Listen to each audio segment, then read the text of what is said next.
Astro lineage channel में स्वागत है। आज हम बात करेंगे उत्तर प्रदेश के मुख्यमंत्री योगी आदित्यनाथ की। ये जो कुंडली आप देख रहे हैं ये योगी आदित्यनाथ की कुंडली है जो बहुत प्रचलित है। आज मैं इसी का विवेचन करता हूं। ये कुंडली सिंह लगन की है और इसमें जो लग्नेश बनते हैं वो सूर्य बनते हैं जो शनि और बुध के साथ दशम भाव पर हैं। ऐसा कहा जाता है कि अगर लगन दशम भाव पर चली जाए तो कुल दीपक नाम का योग बनता है। तो यहां सूर्य आने से ये कुल दीपक बन गए। इसके साथ जो बुध बैठे हैं, तो जब सूर्य और बुध बैठ जाते हैं तो सरकार से संबंध जुड़ता है। और इस कुंडली में जो बुध हैं वो धन और लाभ के स्वामी होने के कारण लग्न से जब जुड़ते हैं तो धन तो इनके साथ जुड़ गया, और वो भी सरकारी धन। इसके साथ ही शनि यहां पर बैठे हैं। अब ये अगर सूर्य बुध होते और यहां शनि नहीं होते तो इनकी जो लाइफ है वो कुछ अलग ढंग की होती। लेकिन जब यहां सूर्य बुध के साथ शनि आ गए तो दशम भाव में यदि शनि सूर्य के साथ आ जाते हैं तो ये योग जो कहा जाता है कि सूर्य दशम भाव में अगर आता है तो उसको उस व्यक्ति को ऐसी जगह रहना पड़ता है जहां जनता की सेवा करनी पड़े, जहां साधारण लोग रहते हों और उनका काम करना पड़ता है। और अगर यहां पर शनि आ जाए तो यह योग बहुत प्रबल रूप से बन जाता है।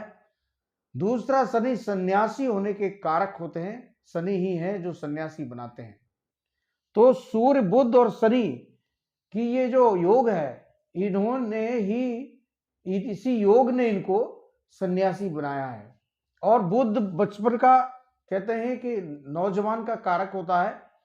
तो जो यंग एज के थे तभी ये जो है सन्यास की तरफ चले गए। और सूर्य बुध होने के कारण सन्यासी ये छोटे स्तर के नहीं हो सकते थे। तो आज सन्यासी में भी ये मठाधीश है, जो गुरु गोरखनाथ का मठाधीश कहा जाता है। बहुत बड़ा जो है वो संस्था है, उसके ये अध्यक्ष हैं। तो केवल इस योग ने इनको इतने बड़े पद पर पहुंचाने का काम किया। अब इसमें चार चांद लगाने वाला जो ग्रह है वो है गुरु। गुरु इनकी कुंडली में स्वराश पंचम भाव में बैठा है जो लगन को देखेगा और नवे भाव को देखेगा, जो कि सरकार का कारक माना जाता है। नमा भाव, नमा और दसवां यहां से ही सरकार देखते हैं। तो इनकी कुंडली में जो गुरु का प्रभाव है वो त्रिकोण पर होने के कारण इनको मानसिकता कुछ इस तरह देता है कि धर्म की तरफ कार्य करना है, और सफलता भी देता है। ये जो भी धार्मिक कार्य करेंगे इनको सराहा जाएगा, इनकी जय जयकार भी की जाएगी। इसलिए गुरु इनकी कुंडली में बहुत ज्यादा प्रभाव रखने वाला बन जाता है पंचम भाव में, क्योंकि ये पंचम भाव पूर्व जन्म का होता है और पुण्य कर्मों का भी होता है। जो पूर्व जन्म में पुण्य कर्म किए जाते हैं वो गुरु इस जन्म में देने आते हैं। तो पूर्व जन्म में ने जो कर्म किए थे वहां गुरु बैठे हैं स्वराज के। मूल त्रिकोण राशि होती है गुरु की। इसी राशि में गुरु सबसे अधिक फल दिया करते हैं, और यही राशि धर्म की है। तो धर्म के माध्यम से पूर्व जन्म के कर्मों को, फल को गुरु ने इनको दिया है। तो इनका जो ही आज ये है, इसके पीछे इनका पूर्व जन्म ही है। पूर्व जन्म जो काम कर, जिस तरह के काम करके आए उसके अनुसार इनको आज जो हम लोग देख रहे हैं उस तरह के फल मिल रहे हैं। अब आप आते हैं कि इन्होंने जैसे कि शादी से मुंह मोड़ लिया, तो उसके लिए हम देखेंगे सप्तम हाउस को। सप्तम हाउस में जो चंद्र बैठे हैं, अब आप देखिए यहां चंद्रमा जो बैठे हैं इनको किसी भी ग्रह की दृष्टि नहीं है, सिर्फ और सिर्फ एक ग्रह की दृष्टि है, वो है शनि। शनि कुंभ राशि को देख रहे हैं, यह शनि की अपनी राशि है, और यहां पर चंद्रमा बैठकर केमुद्रुम दोष बना देते हैं। यह दोष पैसे होने पर भी भोगने नहीं देता। पैसे या तो चले जाते हैं, और अगर होते भी हैं ना, तो ये पैसे का भोग करने नहीं देता है। यह है केमुद्रुम दोष।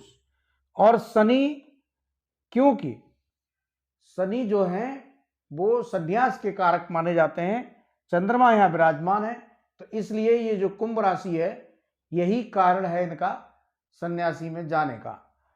अब पत्नी ना आने के पीछे दूसरा कारण यह है कि यह चंद्रमा तो अपना ये खराब योग दे ही रहे हैं, साथ में ये शनि सूर्य ने अस्त कर दिए।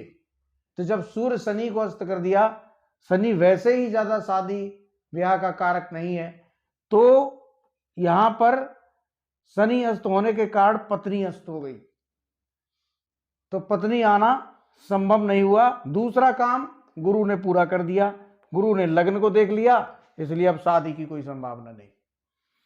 अब लोग कहेंगे कि शादी नहीं की तो बच्चे नहीं है, तो बच्चे भी नहीं है। गुरु जब बैठे हैं यहां कारक स्थान में, थोड़ी हानि करते हैं, इसके साथ ही मंगल की दृष्टि पंचम भाव पर पड़ गई, तो संतान नहीं होगी। इसके बाद जो हम देखते हैं वो द्वितीय संतान सप्तम हाउस से देखेंगे, तो यहां पर जब देखेंगे तो यहाँ ये भाव ही अस्त हो गया, पत्नी ही नहीं तो संतान कहां। तीसरा बच्चा हम यहां से देखेंगे, यहाँ के मंगल जो है स्वामी बनते हैं, तो मंगल यहां से भाग्य भाव में तो गए हैं, और गुरु की दृष्टि भी है, तो तीसरा बच्चा होने की संभावना बनती है। लेकिन क्योंकि सप्तम भाव कमजोर होने के कारण और मंगल को शुक्र के साथ बैठने का कारण जो है, यही संतान न होने का कारण बनता है। अब ये कारण क्यों बन गया, जबकि मंगल बहुत अच्छी पोजीशन पर बैठे हैं या राजयोग देते हैं, और शुक्र जो है वो इनका मित्र भाव का मालिक है, तो मंगल मन है, मित्र है, दोनों ही बैठे हैं। तो मंगल शुक्र का जो योग होता है, ये बहुत हठी योग है। जब इन्होंने किसी मित्र के साथ मित्रता की और उसके साथ मन में मिलाप किया, तो शुक्र मंगल जिसके साथ मित्र ने जो इनके साथ कुछ इस तरह की बाध्यताएं रखी होंगी, वो गुरु जो वहां पंचम बैठा है इसने माना नहीं, तो इन्होंने उन चीजों को माना नहीं, और इन्होंने डिसाइड कर लिया कि मुझे अब इसके साथ नहीं तो कभी भी नहीं। इस तरह से इन्होंने डिसाइड कर लिया और इन्होंने शादी नहीं की। अब रही बात राजनीतिक सफर की, तो राजनीतिक जो सफर है वो इनका बुलंद है। उसका कारण सिर्फ और सिर्फ पूर्व जन्म के जो पुण्य कर्म हैं, जो यहां पर गुरु बैठे हैं, ये कभी इनको झुकने नहीं देंगे। ये गुरु इनको कभी नीचा देखने नहीं देगा, ये इतना पावरफुल गुरु है। और दूसरा, इनके लगन जो है वो दसम भाव में बुध के साथ बैठी है, तो पैसे की कमी भी इनको कभी नहीं आ सकती। सरकारी पद इन पर हमेशा रहेगा, ये इनकी कुंडली है, इसलिए इनको हराना भी कोई साधारण बात नहीं, ये लगभग नामुमकिन है। धन्यवाद।